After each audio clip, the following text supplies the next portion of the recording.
When we were figuring out the derivative of sine and cosine, there were a couple tricky trigonometric limits that came up. This one, the limit as x goes to 0 of sine of x over x, although we had h's in that context instead of x's, but you know what the variable name is doesn't matter. And the other one was this down here, the limit as x goes to 0 of cosine of x minus 1. So let's see if we can figure out what these, based on graphs, we sort of guessed what these limits are. We think that this one ought to be 0 and this one ought to be 1. But let's see if we can actually prove that this is the case. The techniques that we'll use to prove this are sort of a special case. So this is really the only, these tricks aren't sort of general purpose. We won't use them in other contexts. They're really just to figure out these limits. And it's worth it because these limits are important, but on the other hand, this isn't something that we'll be doing a lot. Okay, so sine of x over x. Now, to get some idea of why this limit should be 1, we need to think deeply about sine of x. And what is sine of x? Well, sine of x comes from a unit circle, right? If we have a unit circle here, so this radius is 1, and if we have an angle in here called x, then sine of x is this vertical length right here. Also, so x is this angle in radians, and another way to sort of think about what radian angle measure is in a unit circle, an angle of x radians spans an arc length of length x. So in a unit circle, the angle measure is, the radian angle measure is actually just telling you how far, the arc length around the edge of the circle that you're doing. So this arced right-hand side here has length x when we inscribe an angle of size x, if we're using radians. So we have to be doing radians for this to be true. Okay, and sine of x is this vertical side. So if we sort of extract this portion of the picture like this, right, sine of x is this side, and x is that curved side. Well, it's very clear from this picture that x has to be bigger, right? So we just from this picture, we know that sine of x has to be smaller, less than or equal to x. Okay, definitely. And that means if we divide both sides by x, that means that sine of x over x is less than or equal to 1. All right. That's informative because remember, we think that this limit is 1. And here we have this function, sine x over x, trapped less than 1. So, you know, this is starting to look like a squeeze theorem kind of thing. If we can come up with some other function that is traps sine of x over x, then and the limit of this as x goes to 0 is 1, then we'll be set up to use the squeeze theorem. But how to come up with a function to go over here? So it's actually a little tricky and not at all obvious what to do. But the thing to do is actually change gears a little bit, stop thinking about sine of x over x, and instead think about tangent. So the way that tangent shows up in a unit circle, there's sort of two ways that it shows up. Okay, so if we're in a unit circle and we inscribe an angle x, one way that tangent shows up in this diagram is just as the slope of this diagonal line. But there's actually a second way that tangent shows up geometrically. If you draw the vertical tangent line starting at this far right-hand point on the circle, up until it intersects with this diagonal line, it turns out that is tangent of x. This has to be tangent of x because the slope of this line, right? We said that the slope of this line is tangent x. So if you take if going from here to here, we're moving over 1. So to go up, to find the distance up that you have to move, you take your slope, which is tangent x, and multiply it by the distance over that you went, right? The rise is the slope times the run. And 1 times tangent is tangent. So this vertical length is tangent. Now, something that might be, so also remember that x is, in addition to being the size of this angle, it's also the arc length here. And it kind of looks like x is less than or equal to tangent, maybe. Now, this is not geometrically clear to me. It's plausible, but it's not obvious for sure. But if you imagine having a piece of string wrapped partway around a circle and then pulling it straight up, it won't reach as far up as this diagonal line, it seems. Again, that's not a proof. So, but you know, now we have some idea of something that we might prove, that x is less than or equal to tangent x. Proving it is a little bit technical, so I won't give a full proof, but I'll sort of give you the idea. So if we have this wedge of a circle,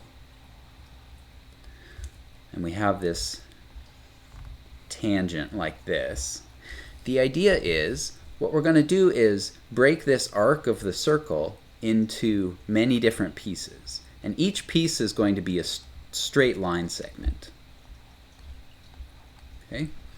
So now the sum of these line segments is a little bit bigger than x because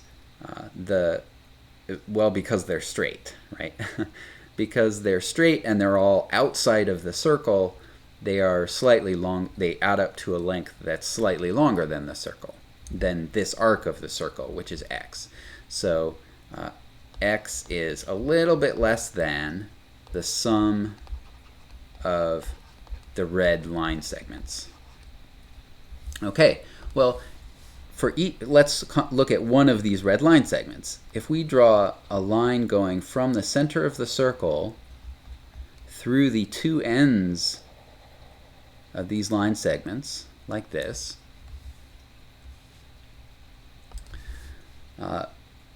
they intersect, the bottom one intersects this vertical line right here, and this green line segment is a little bit bigger still, or a little bit longer still than the red one because it's further along this triangle. Now this long triangle that we have is an isosceles triangle because the way that I chose these line segments, they're all tangent at their center. I should have said that sooner. Each of these line segments is tangent to the circle at its center. So just by the symmetry of this triangle, it has to be isosceles. Since it's isosceles, this angle in here is less than a right angle. It's less than 90 degrees. But that means that this angle out here has to be greater than 90 degrees. And since this angle is greater than 90 degrees, the right-hand line segment has to be longer than, I need this to be a different color. Let me make it yellow. So this yellow line segment has to be longer than the green line segment, because this angle here is an obtuse angle because it's greater than 90 degrees. All right. So we know that x, this arc of the circle, is less than or equal to the sum of all of these little red line segments. But for each of these little red line segments, we have one of these green line segments. And the green line segment is longer, so the sum of the red is less than or equal to the sum of the green line segments. But each green line segment has a yellow line segment, and the yellow line segment is longer than it. So sum of green is less than or equal to the sum of yellow. But what is the sum of the yellow line segments? Well, all of these, right? All of these yellow line segments line up like this, and add them together, you just get this length. But remember, that's tangent of x. So the sum of the yellow is tangent of x. And this proves that x is less than or equal to the tangent of x. Now we can rearrange this This says x is less than or equal to tangent of x is sine of x over cosine of x. And then we can rearrange this algebraically to get cosine of x is less than or equal to sine of x over x. And notice this gives us the other part of our squeeze theorem. We know what to put here now. It's cosine x. Now we can take the limit of all of these things as x goes to 0. And technically this is from the right because this proof only works for positive angles. This cosine x as x goes to 0 from the right is 1.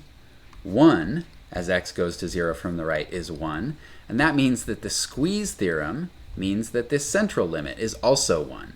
So finally we've proved that this limit is 1. Well, really we proved the right-hand limit is 1, but because of the symmetry of sine, the limit as x goes to 0 from the left of sine x over x it has to be the same as the limit from the right just because of the symmetry of sine, right? X is an odd function, sine x is an odd function, and so sine x over x is an even function, and so these two limits have to be the same.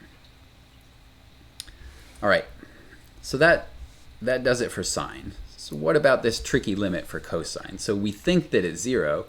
It might be possible to come up with some geometric argument like we did for sine, but you know, we've done all this hard work with sine. It would be really nice if we could use the hard limit that we just figured out for sine to figure out this hard limit for cosine.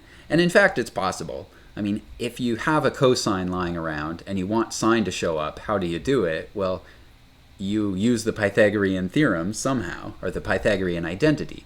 But to use the Pythagorean identity, we have to have a cosine squared, not just cosine, but we can make cosine squared show up if we just multiply here by cosine x plus 1. But if we do that in the numerator, we have to do that in the denominator as well to keep things balanced. So this gives us the limit as x goes to 0 of multiplying out the numerator, we get cosine squared x minus 1, right? The cross terms cancel.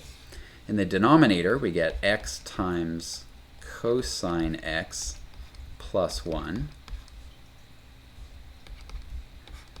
So this is limit as x goes to 0. Now in the numerator, cosine squared x minus 1, according to the Pythagorean identity for cosine, that's the same thing as negative sine squared x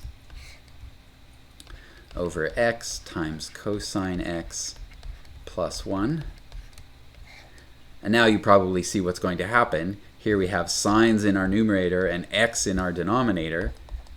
We can